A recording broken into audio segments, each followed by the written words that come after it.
महाराज जी, जन्म और मृत्यु पहले से ही तय होता है, फिर अकाल मृत्यु का क्या अर्थ है? समय से अधिक पहले पाप, मृत्यु।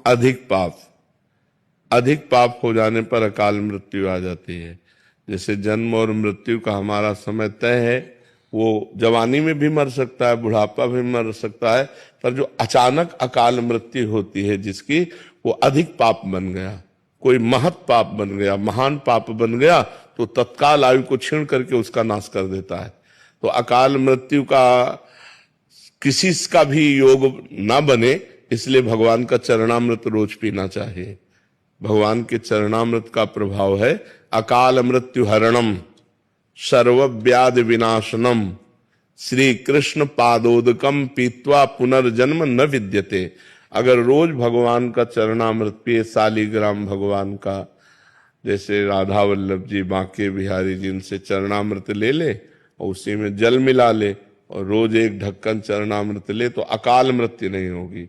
अकाल मृत्यु हरणम सर्व व्याधि विनाशनम, समस्त रोगों का शमन करने की सामर्थ्य और भगवान की प्राप्ति की भी उमंग ये चरणामृत प्रकट करता है। जो रोज चरणामृत पीता है उसकी अकाल मृत्यु नहीं हो सकती, उसको कोई रोग परेशान नहीं कर सकता। होगा, शरीर में हो सकता है रोग, लेकिन उसको परेशान नहीं कर सकता, और उसका शरीर जब छूटेगा तो अब अगला जन्म नहीं होगा, ऐसी उसकी स्थिति बन जाएगी। भगवान का अंतिम समय स्मरण आ जाएगा अगर रोज नियम से चरणामृत पीता है। अकाल मृत्यु हरणम सर्व व्याधि विनाशनम श्री कृष्ण पादोदकम पीत्वा पुनर्जन्म न विद्यते। जो भगवान का रोज चरणामृत पीता है उसका पुनर्जन्म नहीं होता, उसकी अकाल मृत्यु नहीं होती, उसको कोई रोग दबा नहीं सकते।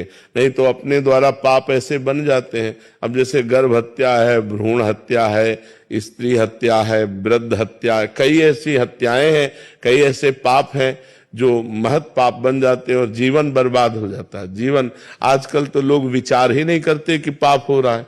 तो जहां पाप बन जाता है, इस जन्म में तो दुर्दशा होगी, और जब अगले जन्म में लेंगे तो भारी दुर्दशा इनकी होगी। अब ये उस समय भले कोई पाप न कर रहे हो, तभी लगता है कि यार देखो इस आदमी को कितना कष्ट, लेकिन ये वही आदमी है। अगर इसको पूरी सीन दिखाई जाए तो आपकी ठीक है, भले इसको ऐसा ही होना चाहिए। तो जो दंड मिलता है ना, जिंदा जल गए, ट्रक में पिस गए, अब ये सब वही हैं। अब इस जन्म में आए घूम के तो अच्छे आदमी है, भले पाप नहीं कर रहे, लेकिन पूर्व का जो पाप है वो पीस देगा, वो जला देगा। तो जो कोई महान पाप बन जाता है तो हमारी अकाल मृत्यु भी कर देता है।